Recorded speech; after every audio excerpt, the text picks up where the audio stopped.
today, so well, you don't have to beat it. You just have to be yourself, and it will be good. So at this point, Mother, I'll put the rest on the screen, and then you may start with your Mangocharam, or whatever you want to start with. Okay, Hare Krishna.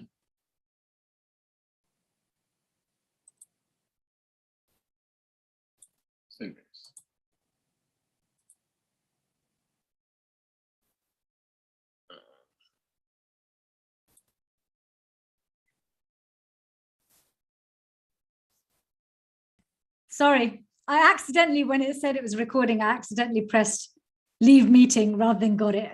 Hare Krishna, it's okay. So I'm going to put the rest on the screen. Let me see. All right.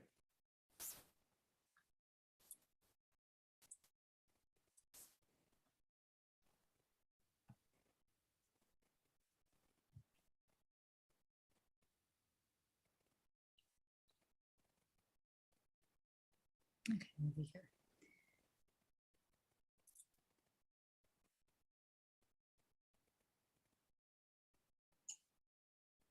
We're in text 7, I think. Yes.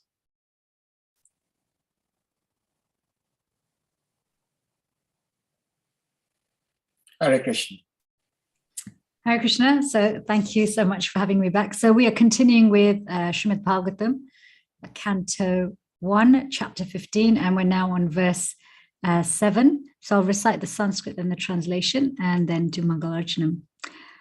Yat samshaya drupada geham upagatanam ragyam swayamvar mukhe smara durmadanam tejo hritam kalu maya bihatascha matsyaha sajikritena dhanushadi ghata cha Krishna. If you could scroll down, please. Only by his merciful strength was I able to vanquish all the lusty princes assembled at the palace of King Drupad for the selection of the bridegroom. With my bow and arrow, I could pierce the fish target and thereby gain the hand of Draupadi. Purport by His Divine Grace, Srila A.C. Bhaktivedanta Swami Srila Prabhupada. Draupadi was the most beautiful daughter of King Drupad, and when she was a young girl, almost all the princes desired her hand. But Drupad Maharaj decided to hand over his daughter to Arjun only, and therefore contrived a peculiar way. There was a fish hanging on the inner roof of the house under the protection of a wheel. The condition was that out of the princely order, one must be able to pierce the fish's eyes through the wheel of protection, and no one would be allowed to look up at the target. On the ground, there was a water pot in which the target and wheel were reflected, and one had to fix his aim towards the target by looking at the trembling water in the pot.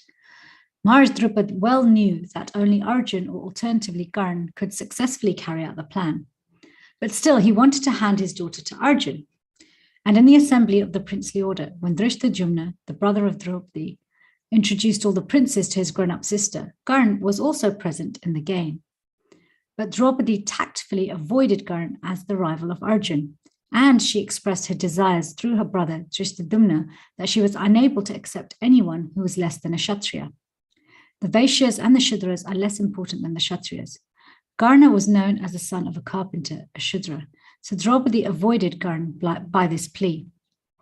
When Arjun, in the dress of a poor Brahmin, pierced the difficult target, everyone was astonished.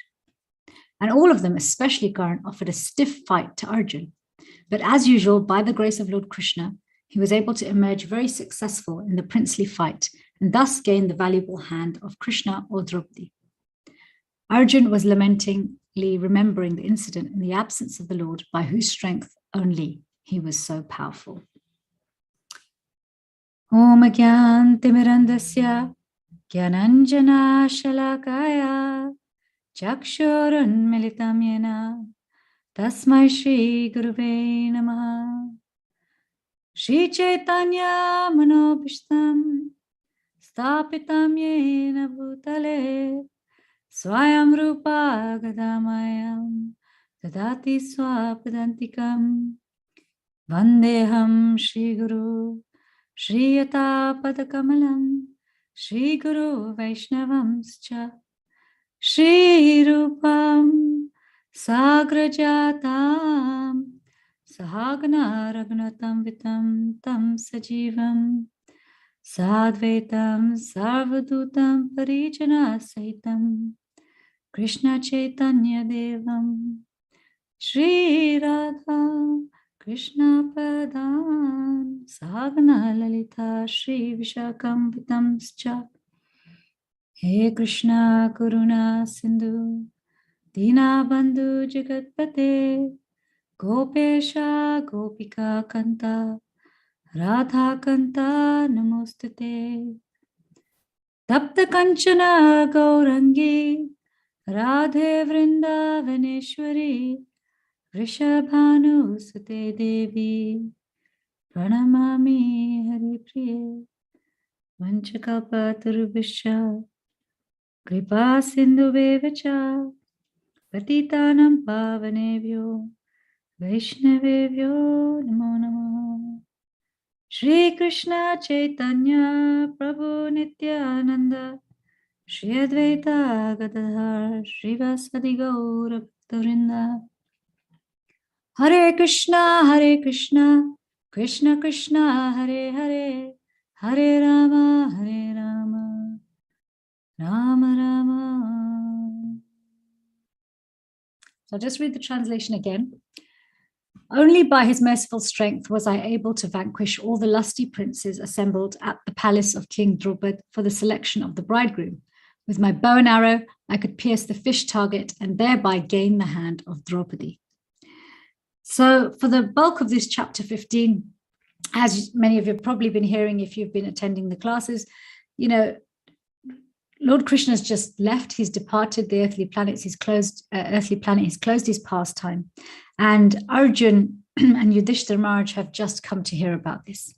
And in this chapter, Arjun is grieving. He's grieving. He's expressing his grief to Yudhishthira Maharaj. He has lost his best friend. He's lost his cousin. He's lost the object of his love and his worship. And in this verse, he's remembering this particular incident that Srila Prabhupada is describing, wherein an almost impossible task is set for him to be able to win the hand of Draupadi. Almost impossible. Prabhupada says nothing is impossible for the devotee. You know, the word impossible does not exist in the devotee's vocabulary or even mindset. Because when you have Krishna on your side, then anything is possible. So Arjun is, over the next few verses, going to relate some really quite fantastic and super excellent things that, although they seem to be things that he's achieved, or he remembers things that Krishna's done, he's really emphasizing that all of these things are things that I could not have done unless Krishna was with me. And there's two ways in which, well, there's many ways, but if we put it into two categories, there are two major reasons why Arjun was so successful and why Krishna's departure had such a profound effect on him. The first one, he's not wrong philosophically. You know, him saying that actually everything he had seems to have disappeared along with the Lord. Because Krishna in chapter 7, verse 8 of the Bhagavad Gita, now, he describes how he is the ability in man. This is the same verse where he describes he's the pure taste in water. Prabhupada explains in that purport that we don't like drinking seawater. Why? Because seawater is contaminated with so many things. But we like the pure taste of water, unadulterated. And so Krishna explains he's the taste in water. But in that same verse, he uses this phrase, Porusham Rishu, the ability in man. You know, and actually there's many verses like this throughout the Gita where Krishna is, first Krishna has to prove to Arjun he's God, because Arjun's already got such a loving, friendly relationship with him. He sees him as a cousin, sees him as a friend. So Krishna has to first tell him, actually, you don't really know who I am yet. And so he approaches their relationship from this philosophical perspective. He explains that he's the ability in man. In chapter 9, in verse 22, And this is the verse where Krishna, which devotees quote a lot, where Krishna talks about how those who worship him, who with exclusive devotion meditate on his transcendental form, that he carries what they lack and he preserves what they have. And we often get a lot of solace from this verse, don't we? Especially when it comes to doing service, especially when we're feeling like I feel disempowered, I feel maybe this isn't my skill set, but I've been asked this or I've been instructed this, how am I going to do it? And Krishna gives us this reassurance in 9:22, don't worry, I'm here. You make me the focus of your worship, always think of me, and whatever you lack, I will carry it. I will make up the deficit. And whatever you already have, we'll preserve it. So you will have everything you need. So philosophically, again, we hear, yeah, actually, of course, it makes sense. Of course, Arjuna is going to feel bereft of strength, bereft of almost magical powers when it comes to being a warrior. And then in 15:15, Krishna explains that he's seated in everyone's heart. Sarvasya chaham hridi sanivishto. Okay, hridi, seated in everyone's heart. And through this method, through Paramatma, as Paramatma, he gives us three things: smriti, knowledge. Smriti is remembrance, jnanam, knowledge, and apohanam, which is forgetfulness. So even for Arjun, for any of us, actually, we may learn so many things. And often in my work, one of the symptoms people will come to me with is, oh, doctor, I'm feeling depressed and my concentration isn't good. Or I have ADHD and I can't pay attention and I forget things quickly. Or I have dementia and so my memory is deteriorating. So this forgetfulness, remembrance and knowledge, yes, there's a biological mediator for it. There's our brain. Okay, there's a physical mediator. But actually, ultimately, pulling the strings for our brain, for our body, for our mind, our intelligence, Krishna saying, well, actually, it's me, because I sit in your heart, and based on what your needs are, where you want to place your faith, and what your ultimate goal of your life is, I will adjust your remembrance, your knowledge, and your forgetfulness. So Arjuna was always devoted to Krishna, even before he knew who Krishna was, because he has this spontaneous loving relationship with him. In fact, there's only a short time in the Bhagavad Gita that he's able to tolerate seeing Krishna as God. And he asks to see his, universal form. Okay, well, you're saying all these things. Can you show me? Can you show me your greatness? And, Krishna explains, I'll show you with a little spark. It'll just take a spark of my splendor to show you. And you still don't have the ability to see this form of mine. So I'll give you special vision. And it's very, very few verses later. They barely get through a couple of sentences. He's already bewildered. He said, okay, please go back to your two-armed form. In Mother Yashoda, when she becomes aware of Krishna as being anything even close to godlike, she loses her composure and she faints when she looks in his mouth and she sees the universe. So the Bhagavad Gita, although it's spoken to Arjun, it's actually spoken to us. Just the way a teacher uses their best student to show the hardest, most difficult lesson. So Krishna uses his dearmost friend.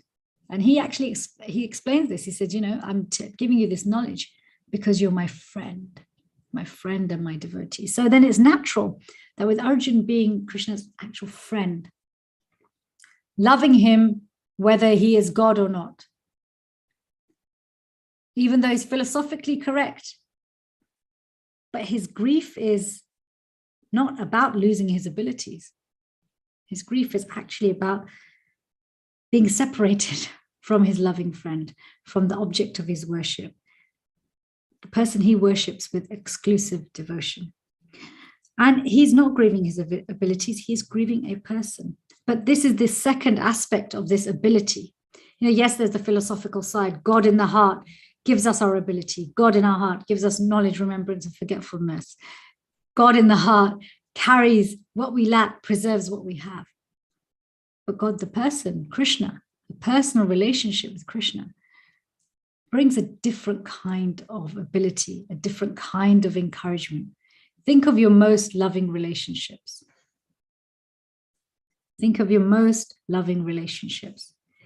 In those loving relationships, you find a shelter, an encouragement, and a safety that does give you strength. It gives you ability. It gives us fearlessness. Why is fearlessness important? Because when we're relaxed, when we're safe, when there's no anxiety or fear, then the abilities that we already have, we can access. The things that we know, we can remember.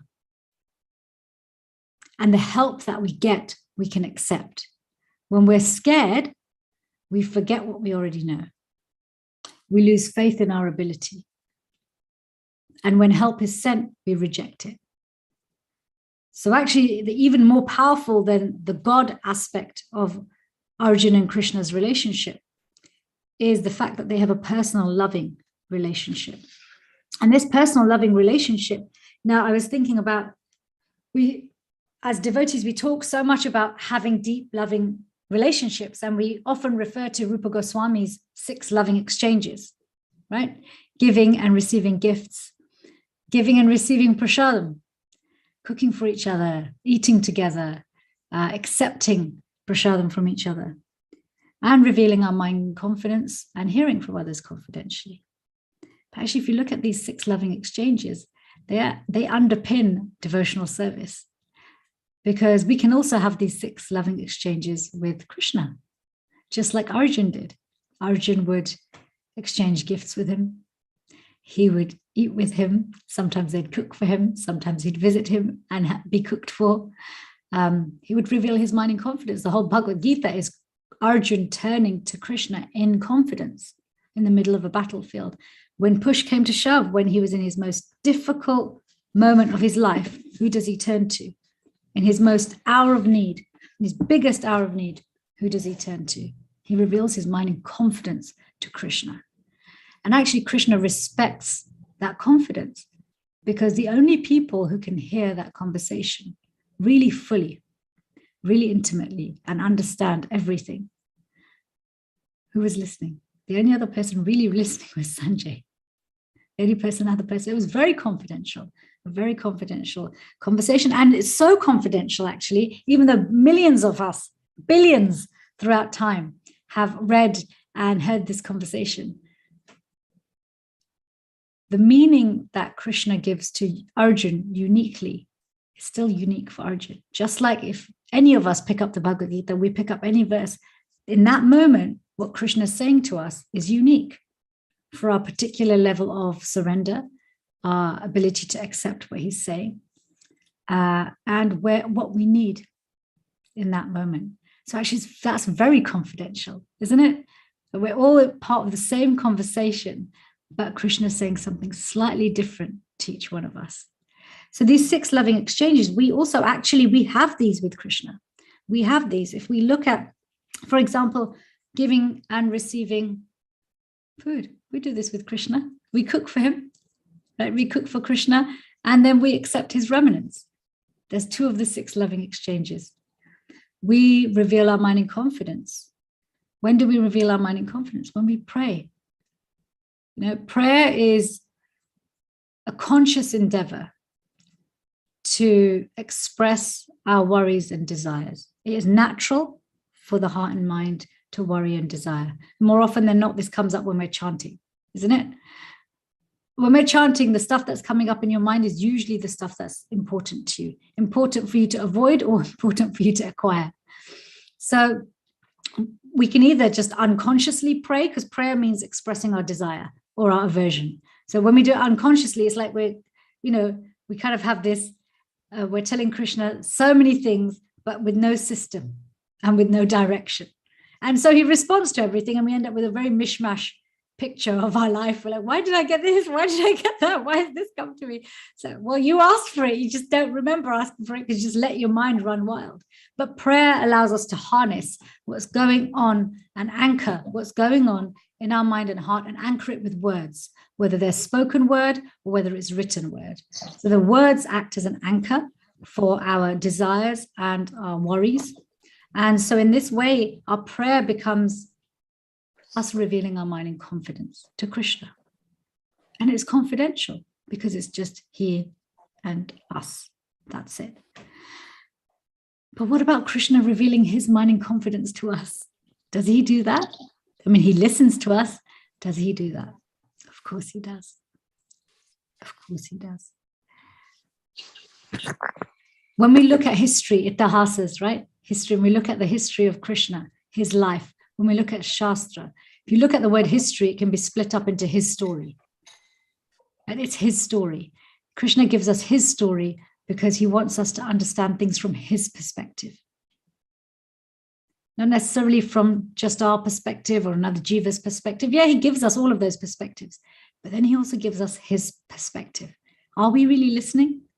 When the Lord reveals his mind in confidence to us and says, yes, I'm all attractive, but I'm also attracted to all. And I'm really attracted to you. And I really want you to come back to me. Do we listen to him? Do we honor him revealing his mind in confidence? When we read his words, do we experience, or do we try to experience that we're listening to a person? Do we give him that time, space, and attention? Because often what can happen is when we read almost in a way that, what am I going to get from this?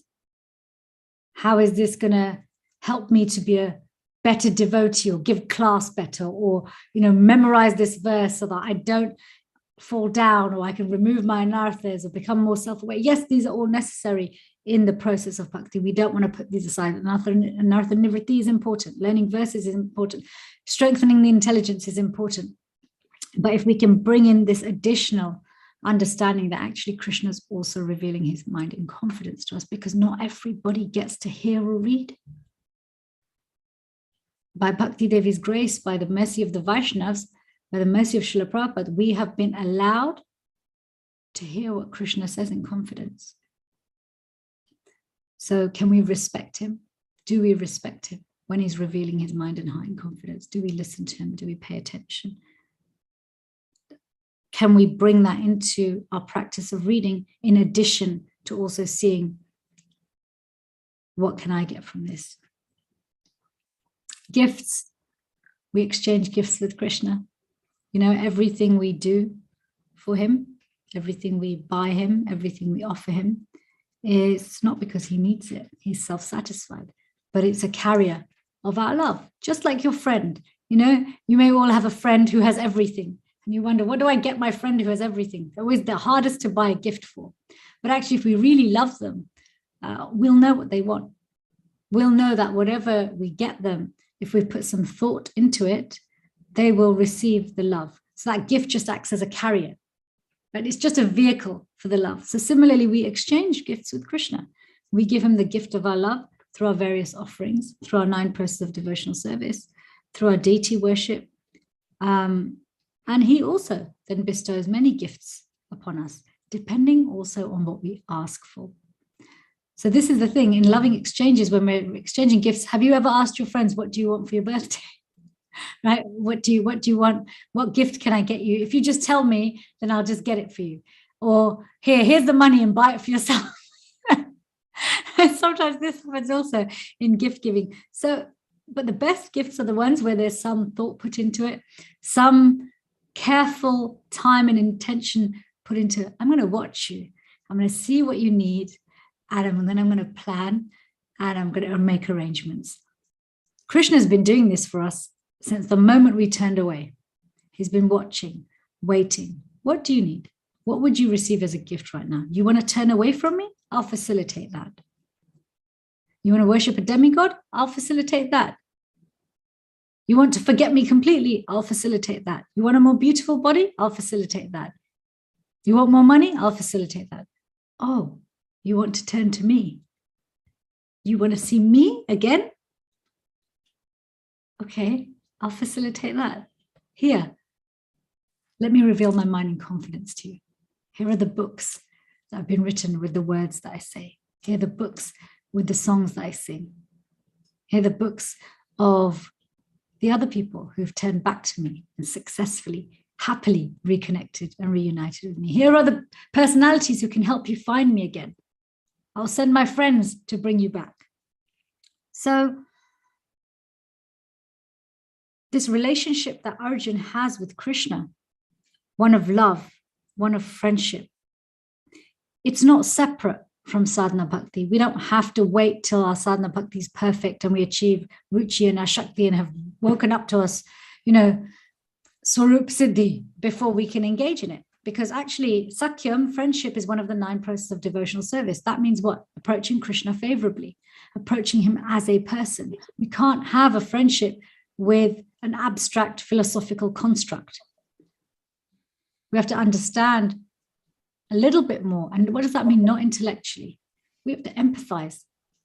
Can we put ourselves in his shoes, even for a moment?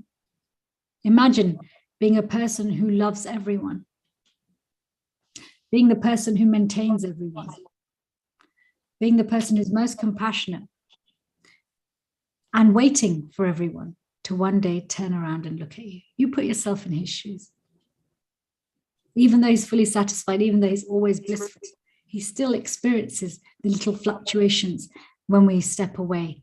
There was we were doing a CC class on Saturday morning, and that particular verse in the purport, so we were in Madhya Lila, chapter 8, and it was still the conversation between Ramananda Rai and Lord Chaitanya, and they're now getting into how conjugal love is the topmost expression of our relationship with Krishna.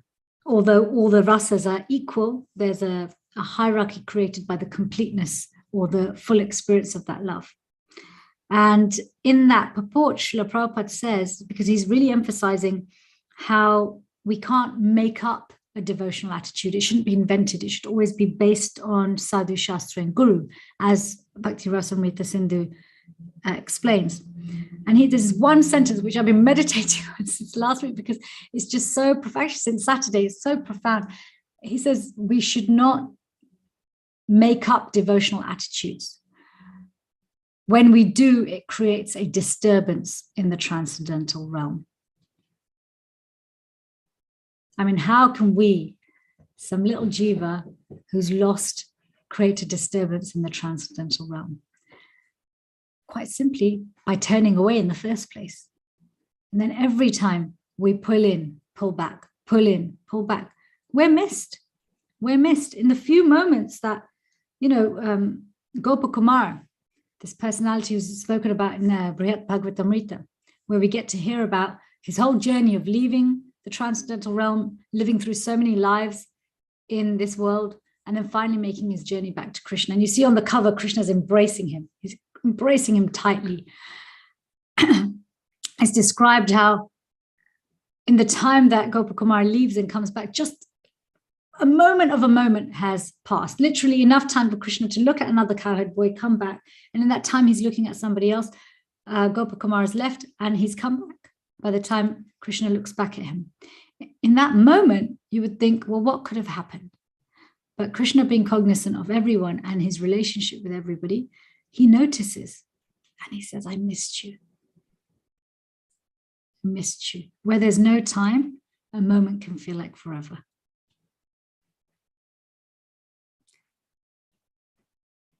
So I'm not saying we should all jump to falsely try to have the loving sentiments that Arjuna has for Krishna. In fact, there's no jumping required because that's actually our natural state to have these loving sentiments. The mind is strong, but it's not as strong as we think it is. The mind is designed to take shelter of something. It's not designed to be independent. The mind is never independent. Either it takes shelter of the senses or it takes shelter of the intelligence. It's up to us. But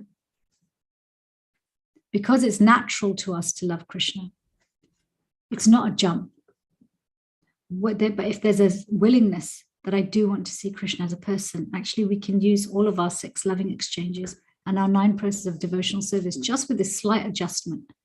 Try to understand things from Krishna's perspective. So I'm going to stop there because I know this group likes to churn and I like it when you churn. So after yesterday's 3-hour class, I was like amazed. I was like, wow, that's the class. Hare Krishna, thank you so much, Mother Chiri Shakti Devi. That was a very wonderful, even though per our time is kind of brief, but it's very fully loaded. So thank you for such a wonderful class. I'm trying to see how I can learn to speak in such a limited time frame, but at the same time be able to package what I want to deliver. I hope I may be able to do it someday. Dear devotees, at this point we have Q&A section. Oh, it's Grace Kusha Prabhu. Please unmute. Hare Krishna, Hare thank you for Krishna, your class. Thank you. My question has to do with, I have so many questions. The first one is, you said we shouldn't have devotional attitude or something like that, you said? So my question is, what is devotional attitude? Is it faking it or being real? Okay, so That's- did you say I that's said we question. shouldn't have devotional attitudes? What I was quoting Prabhupada saying that we shouldn't make up a devotional attitude. Yeah. Yeah, So our the one devotional I want to attitude, see, I want to understand what is making up devotional attitude. sure. Okay, so just to give it more context, that particular verse that I was referring to, in that purport, Srila Prabhupada is talking about how after Lord Chaitanya left, particularly after about 250 years, by that time, a lot of the writings of the six Goswamis had been, and their descendants and their descendants' descendants had kind of not just diluted what was being taught, but they'd kind of just started attributing devotional advancement or spiritual advancement to a particular way of behaving, or your caste, or your creed, or which family you were born from, and also having very false kind of sahaja, like external displays of devotion with very little understanding or practice of spiritual life.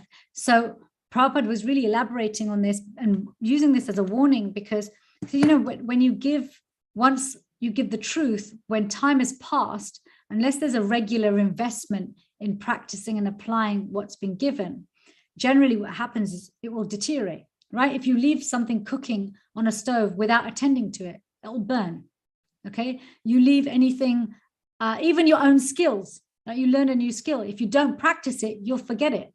So things which are just left untouched without proper application, checking, and delivery, and further development, they tend to deteriorate. So he's explaining this in the purport because Bhaktivinoda Thakur, and at his time, was particularly writing to the communities. He was writing books for these communities who had twisted what Lord Chaitanya was trying to give us and were spoiling it, and were making up a devotional attitude. And what Prabhupada's warning is, that these made up devotional attitudes, which are against tattva, which are against what we've been taught. So for example, assigning devotional advancement based on externals, okay, cheaply getting a romantic or a personal relationship with Krishna, which is on display for everybody to see, or engaging in sex life inappropriately because you are trying to mimic Krishna on this premise that, okay, we're all God and Krishna's in our heart anyway, or I know these pastimes, or I'm of a certain lineage, so I already have it.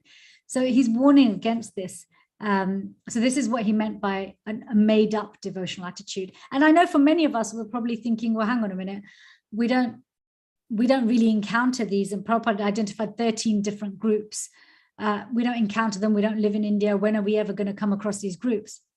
But what I took from it is also that the mind has a nature of creating its own sampradayas and its own little false gurus and false ideas. And we see this also in what we read in Prabhupada's books, in that sometimes Prabhupada words things and frames things in a context, but if you take that statement out of context and just view it with material vision on its own, then it can create another pathway for your mind to just distract you.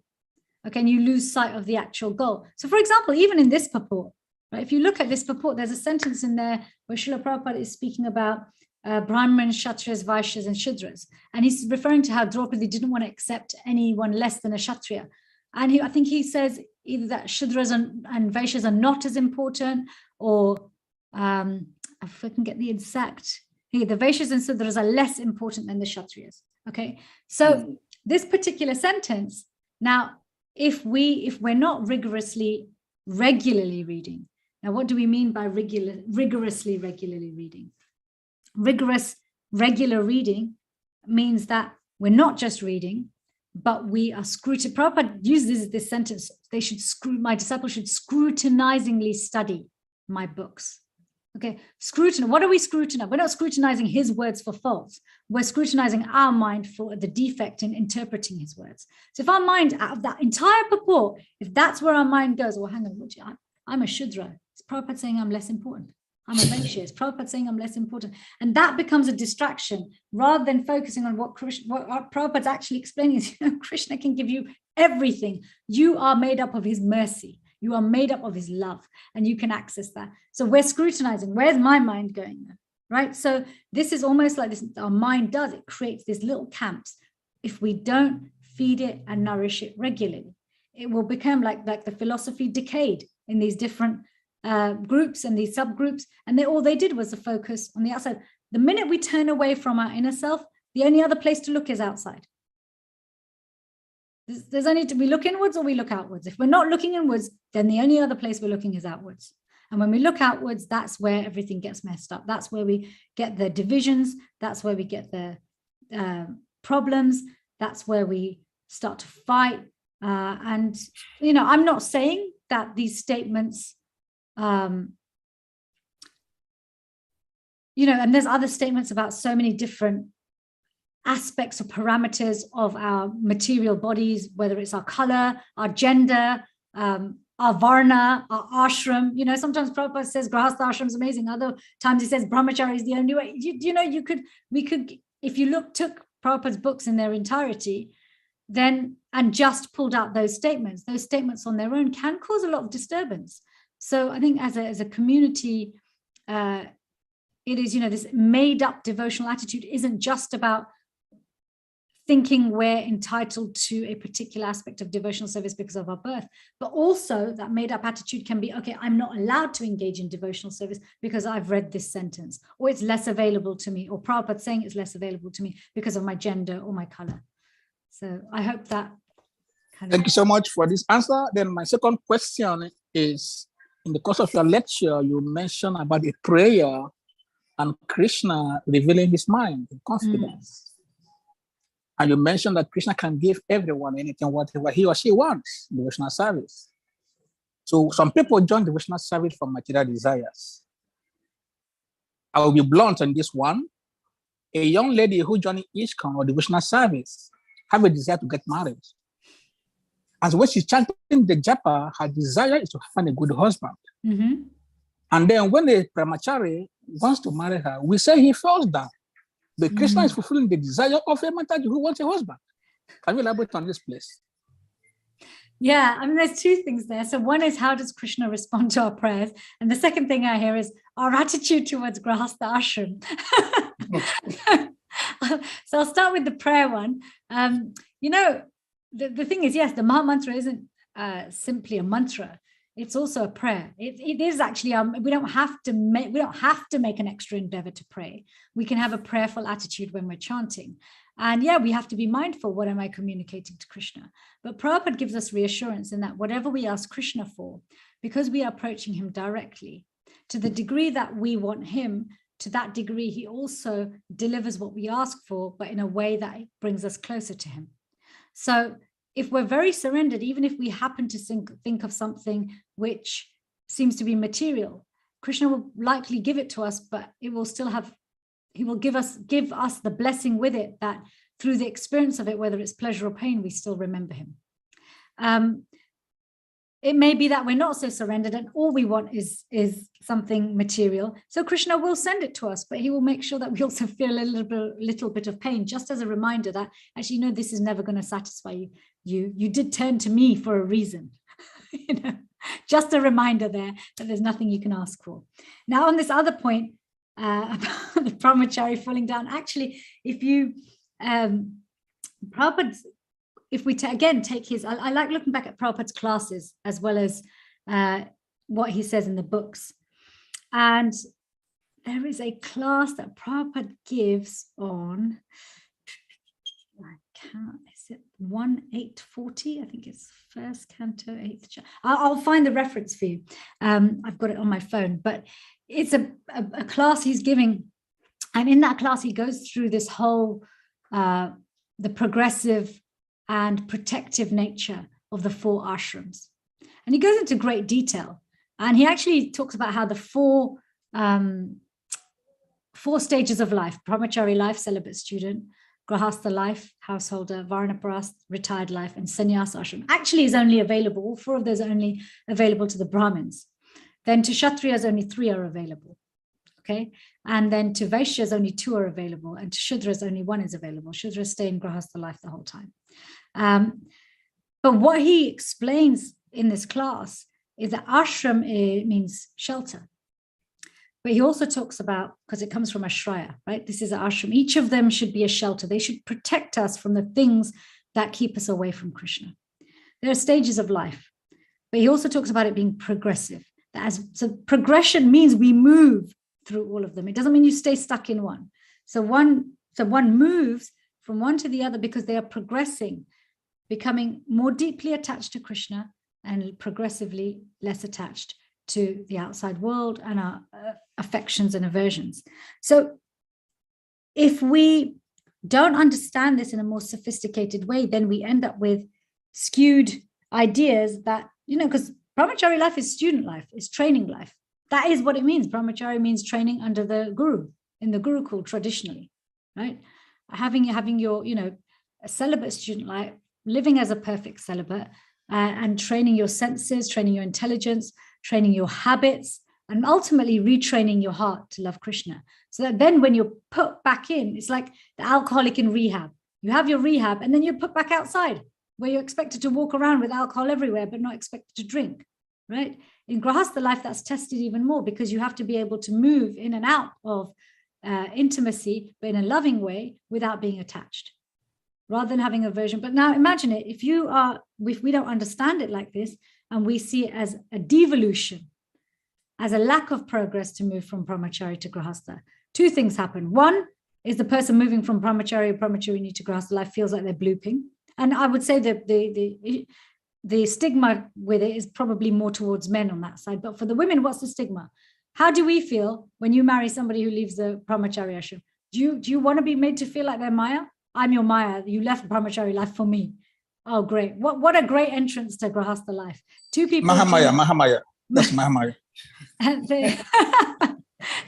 to grahastha life, you're graduating from one to the next. It's like going to university and feeling guilty. Oh, graduated high school, I'm going to university to progress, but I'm now entering university and but I'm a failure for going to university. You ain't going to do very well at university if you think you're a failure for going, on either side. And then the children you're trying to serve and raise and show them how to live in this world, but not of this world, they're going to get confused as well.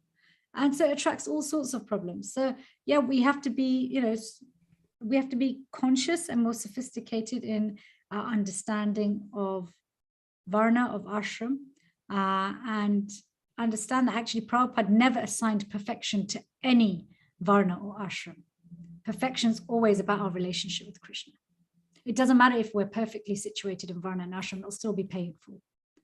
That doesn't mean we don't try, but it's just the difference between having our hands tied with a nylon rope versus a silk rope. Hands are still tied. Thank you. Thank you so much, Mother. So much nectar in the answer. I have a question from the text itself. And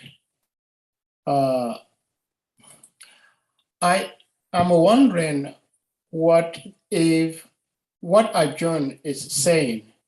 If Arjuna were to say this in the presence of the princesses, how would the princesses feel? Because Arjuna is referring to the princesses to be lusty. And in our world of today, it's very offensive, especially for a man to tell a woman that she's lusty. I mean, lusty is like lascivious, licentious. All these are like kind of very, very strong words for a guy to use for a lady. So what is Arjun trying to say? Was Arjun trying to say that these princesses were lusty after him, or what? No, I think you've misread it, Prabhu. It says, only by his merciful strength was I able to vanquish all the lusty princes. So the men, the lusty princes assembled at the palace of King Drupad. So for the selection of the bridegroom. Oh, lusty princess. Princess. Yes. Okay, now, why would Arjun refer to them as lusty? Is it because it's a competition? It's a competition that they all come in there to see who will win the hand of Draupadi. I don't know if that is considered lusty, because that is the way they select their bride, right? Yeah, I don't think it's the process that he's criticizing. It sounds to me like it's the motive he's criticizing. So yes, for Kshatriyas, that is one way you select your bride, through competition. Yeah. You can also kidnap your bride, right? Just like Krishna did with Rukmini. Yeah. So, and there's different types of weddings as well, right? There's the fire sacrifice. There's also, you can make a sankalpa in front of the deities. So there's different ways of getting married too. So he's not criticizing the process of competition. He's not even calling the process of competition lusty, but he's saying the other princes were motivated by lust. They wanted to enjoy Draupadi. They wanted all her opulences, her beauty, her femininity, her wealth, her strength, her intelligence, her fine speech. They wanted it for themselves. Okay, so that's why they entered the competition. So in a way, he's not really criticizing. He's just saying things as they are, right? Because just because they are in the Mahabharata, just because they happen to be princes aren't all devotees, but being a Kshatriya doesn't automatically make you a devotee. Being a Brahmin doesn't automatically make you a devotee. Brahmin is, again, it's a varna. It's you are there as an educator, teacher, guide, an administrator of rituals and ceremony, but the motive for them could be demigod worship. The end goal could be even demon worship. Okay, there were Brahmin priests in Hiranyakashipu's, kingdom. Isn't it? Same with Ravan. What were those Brahmins doing? They weren't worshipping the Supreme Personality of Godhead in love and devotion. They were trying to acquire more strength for Hiranyakashipu and for Ravan. So just because they were Kshatriyas doesn't mean that they were free of lust or devotees. So Arjun's just pointing this out. I was able to defeat these people who are really driven by lust. Lust is strong. It's a strong motivator. People will do a lot out of lust. I mean, we've had a billion movies made on lust alone. Right? Lust is accepted as romance. This is what he's commenting on. I was able to defeat lust. Actually, it's quite deep. Forget the princes. He was able to beat lust because he had love with him. And that's the only way to defeat lust, is you change the beneficiary from me to I'll make the beneficiary Krishna. I'll make the beneficiary another person. Then it stops being lust. That's really deep and very satisfying too. Shri Kusha Prabhu, please unmute. Yeah. Thank you, Mother, for your class is provoking so many questions. Now you're in trouble. You mentioned that Krishna consciousness, one can kidnap a wife, like Krishna did with Rukmini. And Prabhupada mentioned in his class that a Christian is one who lives according to the teachings of Christ. Really, to be Krishna conscious means one who lives according to the teachings of Krishna or his ways. So as a Mataji in Krishna consciousness, if I kidnap you, how will you feel about this? I know why your last classes go to 3 hours, yeah? I'm a practical somebody. I'm very practical. How will you feel? Because I want to know how Rukmini felt when she was kidnapped. Sure. How will you feel as a devotee that a devotee kidnap you? Okay. Sorry, I was not expecting that question. So now Rukmini wanted to be kidnapped by Krishna. She loved Krishna. She actually was excited by Krishna kidnapping her. It wasn't really a kidnapping because she voluntarily went with him. He just pulled up and said, get in, So it's, he grabbed her. It was a voluntary, it wasn't by force. in many ways. The word force is used. Now, I think we have to separate two things. One is, yes, to be a Christian, you follow the way of Christ. Okay? And we follow Krishna's teachings, but we don't try and replicate his super excellent activities. And if we're going to, you don't just stop at one. Fine, you want to kidnap a princess for yourself, do everything else. Look after the entire three worlds. Look after every living entity. Be compassionate to all. Be loving to all.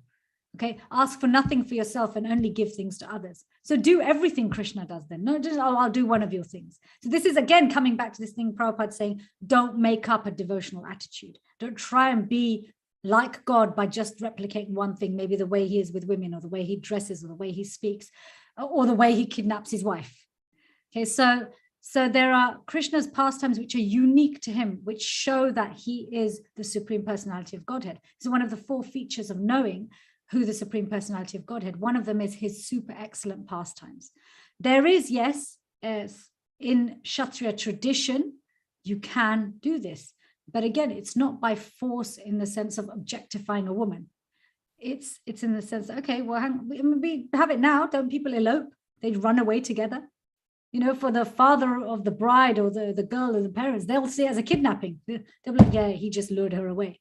Not really considerate of the fact that, well, she may have planned the whole thing with him anyway. And Rukmini did, because she was meditating on it. And she wanted it. She just wanted Krishna, and that's it. So Krishna found a way. And, you know, this whole mood of how would we feel? You know, how would I feel if I was kidnapped? No, I don't want to be kidnapped. If I love someone, hell yeah, take me. You know, so it's like, do you know what I mean? This is relationship. Why don't you want to be kidnapped? You are a devotee like Rukmini. What's the difference? What's the difficulty? But I don't want to be kidnapped by who? By myself. A pure devotee. Ah, Krishna. Okay, let's move to the next question. I think we have a question from Miss Gail. Please unmute. Hare Krishna. Hare Krishna, Gail. Yeah, a couple things. One is I want to just follow up on this last discussion. Why is it that Arjuna's pursuit of Draupadi was not lust? You said that it's not lust if you make somebody else the beneficiary, right? So in Arjuna's pursuit of Draupadi, who was the beneficiary? Krishna? And if so, in what way? That's a nice question, because it brings us back to how do we, in our process of Krishna consciousness, how do we transform our lust, our conditioning to make this self the beneficiary of all actions? How do we transform that to love, spiritual love, and even love in this world? Love in this world we understand as when we love someone, whatever we do, whether we're cooking, whether we're making something, whether we're buying something, whether we're speaking words, how is this going to benefit the other person? Like a mother to her child, how is what I'm going to say going to be reassuring for my child? Will it educate them? Will it uplift their consciousness? You know, so there's this type of love, but we can purify and make it real spiritual love when we also bring Krishna into that equation. That if I was to do this as an offering to Krishna, how would he want me to speak? What would be the end goal? So it's more than just, can I say soothing, pacifying words, but can I say soothing, pacifying words in a way as an offering to Krishna, not just this person? And what words can I say that not only will be soothing and pacifying, but may make this person more Krishna conscious, may uplift their consciousness? So this is, you know, my theme for this month, you know, every month there seems to be some theme that comes up, is the transcendental love triangle. You know, this transcendental love triangle where the third person is not somebody who inconveniences you or gets in the way or makes you compete for love. But this third person, Krishna, actually loves the two of you so much more than you could ever love each other, that they're allowing you, Krishna allows us to have a transcendental competition of love. Let me see if I can love you more than you can love me in the pleasure of Krishna. So with Arjun, you know, he loves Krishna. he may not philosophically know why he loves Krishna yet. He hasn't yet heard the Bhagavad Gita. Krishna hasn't yet revealed to him who he actually is. But the fact that he has affection for the Supreme Personality of God, it means he's already bestowed and endowed with the greatest qualities. So everything he does naturally has a devotional component, because he was always lost in thoughts of Krishna. He would always think about him, always think about his beautiful cousin, his wonderful friend. Whenever he'd be distressed, that's who he would think of.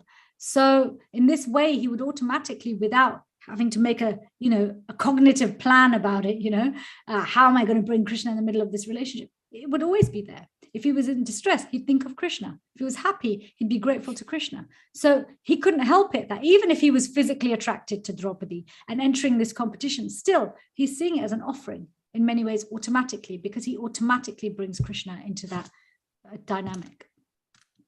Yeah, but I know you said that, because of his natural love for Krishna, he wouldn't have to make some cognitive connection. But I guess I'm still unclear as to how, just by having natural love for Krishna, that automatically his pursuit of Draupadi would be an offering to him. Just automatically. For example, in our mundane existence, right? We have love for our significant others, right? Mm-hmm. But that, because we have love for our significant others, that doesn't mean that automatically anything that we do, if I go to the store and buy myself a necklace or yeah, I understand what you're saying, but there's degrees of love. So degrees of love means the highest degree of love Arjun had was for Krishna. So even if we look at what Krishna says in the Bhagavad Gita, that whatever state one remembers at the time of death, that state he shall attain without fail. Know that one who remembers me will attain me without fail, right? So this is not that, what Prabhupada's given us isn't that we only love Krishna and we dislike everybody else. What is, we will always have affection and attraction and attachment. And actually often that increases the more we get attached to Krishna, because we start to see everything in the context of Krishna. Just like if you really love someone and their favorite flower is a rose, when you see a rose, you'll think of them. So it's not that it's automatic, as in like there's nothing behind. Anything that's automatic doesn't mean that there's no reason behind it. If it's automatic, it means there's many, many reasons behind it, many cogs in the process. You look at an automatic car versus a manual car. It's not that the manual car is more complex than the automatic car. It's just the mechanics in an automatic car are hidden behind something. They're hidden behind. So within this automatic result of offering everything to Krishna, when you love him to the highest degree, when he is the most important person to you, it means that that love, behind that love are all the inner workings and the steps that one would be required to take if they were to do it mechanically. It's now got to a point where it's happening spontaneously. So it's not that it's just happening because, oh, he loves Krishna, so it's automatically going to him. He loves Krishna to the highest degree. So automatically everything he does, it will remind him in some shape or form of Krishna. And Krishna's all pervasive. He's omnipresent, omniscient, both within our hearts and around us. So every time we remember him, every time we cry out for him, every time our heart goes to him, even if there are another 10 hearts that we're thinking of, he will always pick up on it and he will always reciprocate. And so then that exchange becomes a transcendental exchange, even though many other external things can be going on. What is the difference between the devotee who is sweeping the floor out of duty, the devotee who's sweeping the floor to achieve more regularity in their service, and the devotee who's sweeping the floor to develop love for Krishna? But then there's the devotee sweeping the floor of the temple compelled by love for Krishna. The action is exactly the same. So am I going along the right? Is it a bit clearer? Did you want to unpack anything else? Well, I'm just thinking that, is sounding a little bit like I have to actually have that level of love to really get it properly, you know? It has, yeah. There's some things we just have to be before we understand them, right? Doesn't matter how much someone tells us what it's like to be a mother. I mean, I didn't know what it's like to be a mother until I actually became one. I could watch so many people. I thought it was very cute. Babies are very cute, such a beautiful dynamic. But actually what the experience of being a mother is, what that love feels like in the heart, what the joys and the pains are like, what it's like to be a devotee mother, I didn't really know until it happened. You know, I delivered so many babies when I was in medical school, but I didn't experience childbirth myself. It was a very different experience, experiencing it myself compared to watching other people go through it, you know? So yeah, this is it. We can read, we can hear, but to actually know what it feels like to love Krishna, we have to experience it. That's why Prabhupada says the proof is in the tasting. We must taste, and we will taste because the process works. It's just up to us how many detours we take. Yeah, because, you know, when a person loves to that level of intensity, I get how everything can remind you of that person in one way or another. The only thing that I'm having trouble with is how everything then becomes an offering. Anything that you do becomes an offering at when you have that level of intensity. So that's where I'm saying that maybe I had to get to that level of intensity. Well, there's two sides to offering. There's we give, but there's got to be someone on the other end to receive. And in this world, we have unrequited love, where people are offering themselves all the time, but there isn't someone on the other end who wants to receive it. So we can offer so many things. We can have so much love for so many different people, but they're not always going to receive it. They're not always even going to know that I saw a picture and it reminded me of them. But if I see something and I remember Krishna, he knows. You think of Krishna for a spirit, he knows, he's aware. He knows exactly who's calling him and to what intensity and to what degree of love. And he reciprocates. So the offering is then received. And so it becomes a complete offering. An offering is complete once it's been received. So you're calling, in this case, an offering to Krishna, just the fact that you think of him when something reminds you of him, he would consider that an offering. Absolutely. What does he say? Always think of me. Never forget me. That is Bhagavad Gita in Sutra. The one verse that sums up the always think of me, never forget me. So when Arjun's fighting, it's not that he's meditating on Krishna's form where he's pulling the bow and arrow. He has to focus on the bow and arrow. He has to focus on his fight. But his love for Krishna is there in the background, motivating him. Yeah. Thank you, Mataji. And just the other question I had was just for repetition only. Sure. When you were saying that there's different ways or reasons for why we may read Shastra, you know, like you said, you could help us to give a class, or we are trying to get some solution to some problem in our lives, right? But you were giving, I don't know if I should call it a higher reason or some more intimate reason for you were giving some other reason. Another perspective. Another perspective, yes. Can you repeat that, please? Yeah, so I was just sharing that, you know, Krishna is revealing his mind and confidence to us when he shares with us how we can reconnect with him.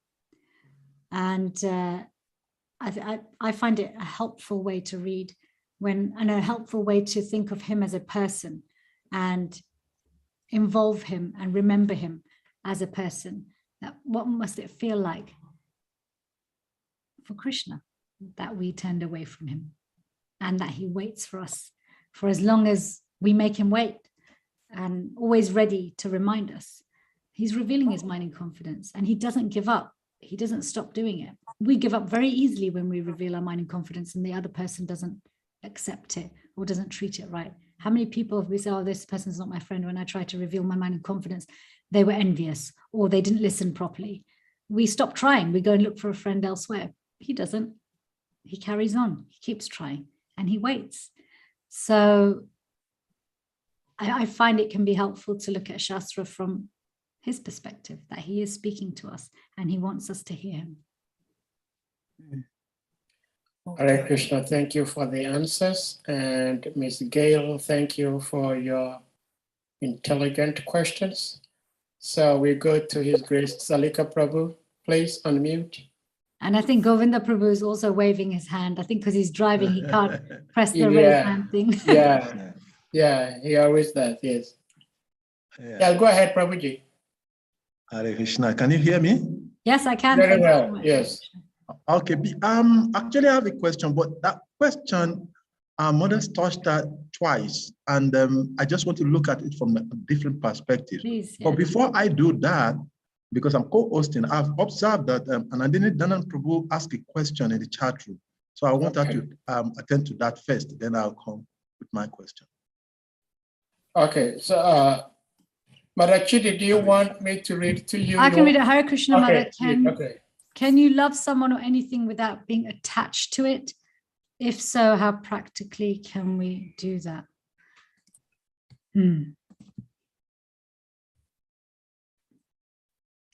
I think we addressed some of this through degrees of love and degrees of attachment.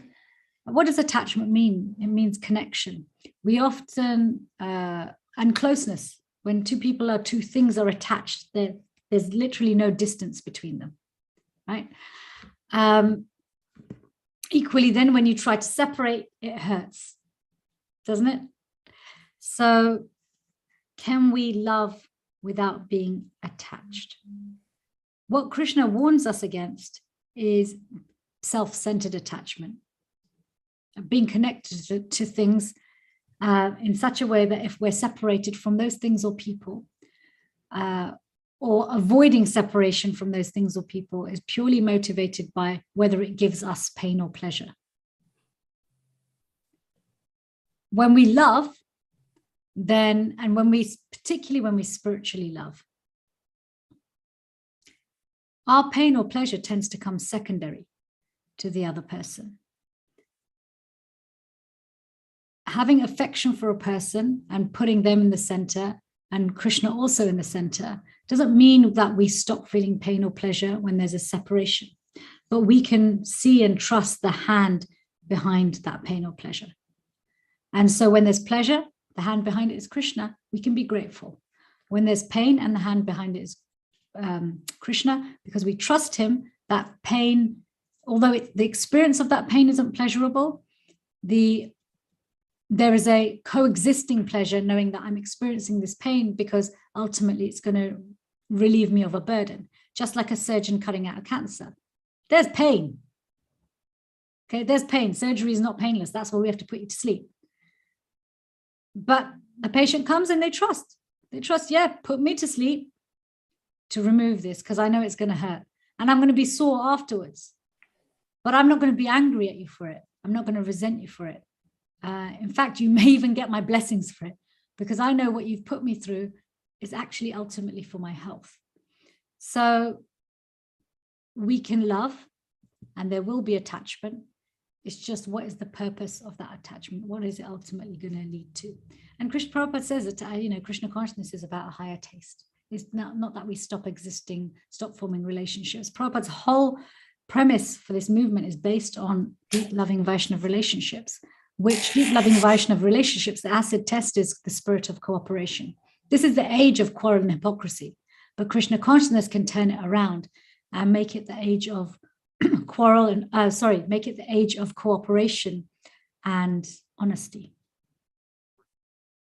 Why? Because honesty and cooperation are the two hardest things to do here because we are constantly living in a state of fear.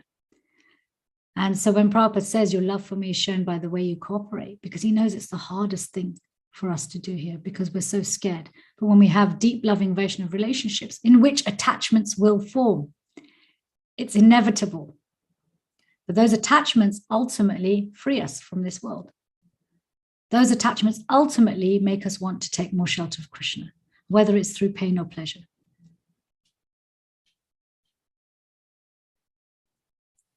Salika Prabhu, I know you have a question, but I have a question in regards to Anandini Danam's question, which Mother answered. So I don't know if you want to ask your question before I ask. You go ahead. You go ahead. You can go ahead. Since it's a follow-up with that. Yeah, not a follow-up per se, but it's in the same line. And my question, Mother, is that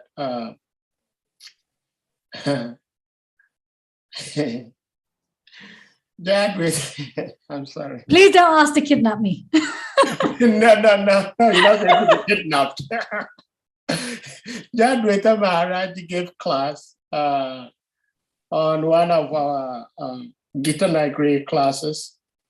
And you know, Jadvita Maharaj can be heavy sometimes. So he was saying that there are 4 ashrams. Only one is permitted to have a relationship with the opposite sex. So eventually, one has to, like you were saying, the progress, you have to evolve. Mm-hmm.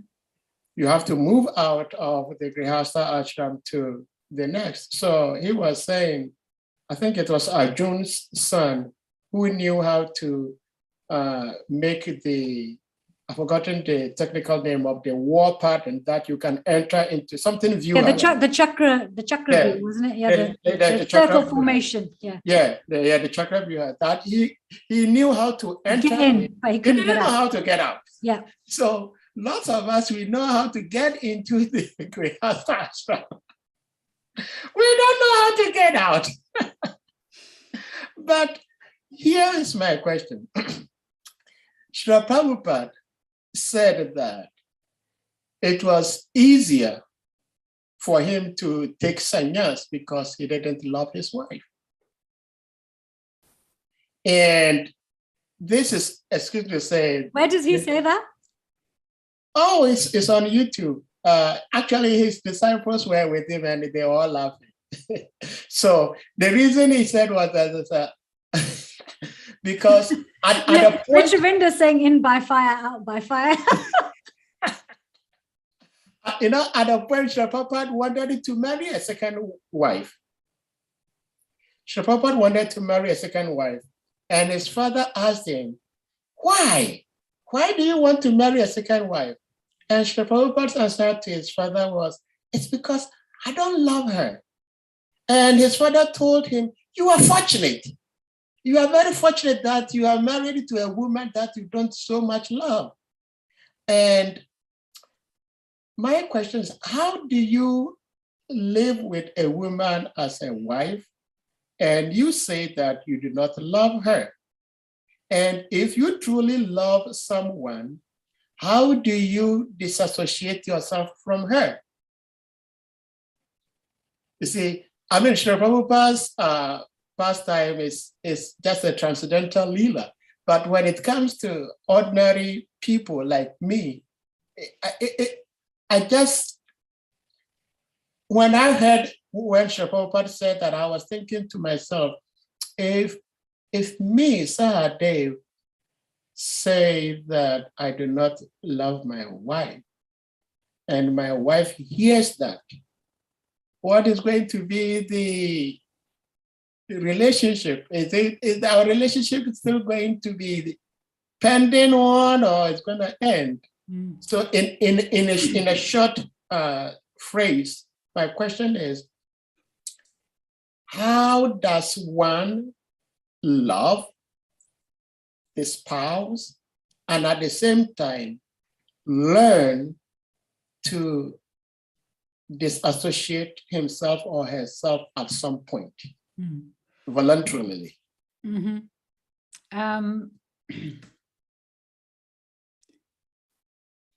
So 2 things. One is,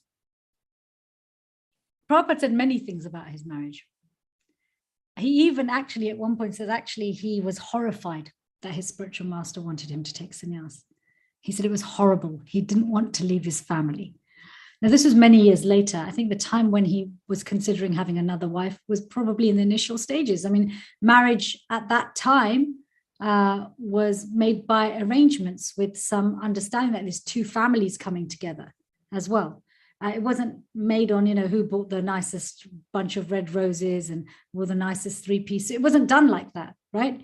There was a well thought out plan around who would make the best match. So that initial fire or spark wasn't there. Clearly, Prabhupada developed love and affection for his wife throughout the years. They had children together, and he stayed, he waited, he really tried to make it work. He looked after his family in a dutiful way, at the same time tried to fulfill his spiritual master's instructions. And when he was asked to take sannyas by Bhaktisiddhanta Saraswati Thakur, he actually speaks about it very candidly, that he said he was horrified. He didn't want to, he couldn't, it was painful having to leave his family. So I think with Prabhupada, again, with Leela Amrita, we're looking at someone's life, we have to see, okay, what did they say, at what time, and to who? Even with Srila Prabhupada's statements, there are, what's in his books is for everybody. What's in his private letters are for that individual.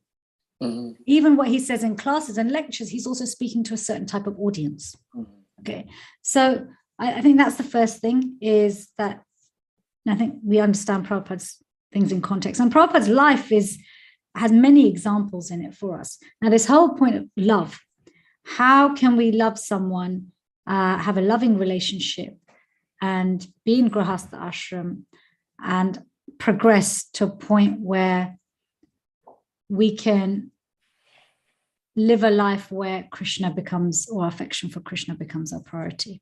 So the ashrams are progressive.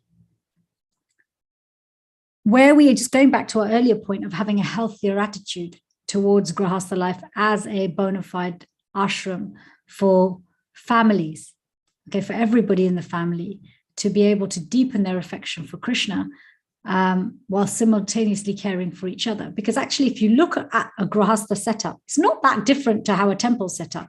There's deity worship, you still have to wash and clean the floors and pots and pans.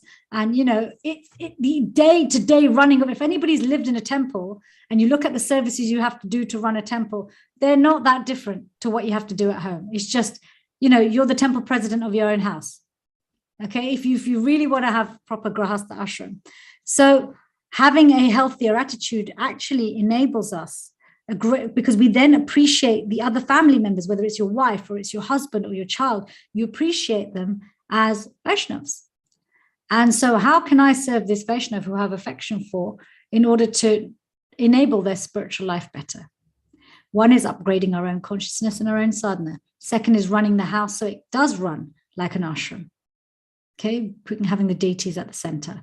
Making sure, there's so many different sides to Grahastha life, but as you get older, as children grow up, children leave, that affection takes on a different form.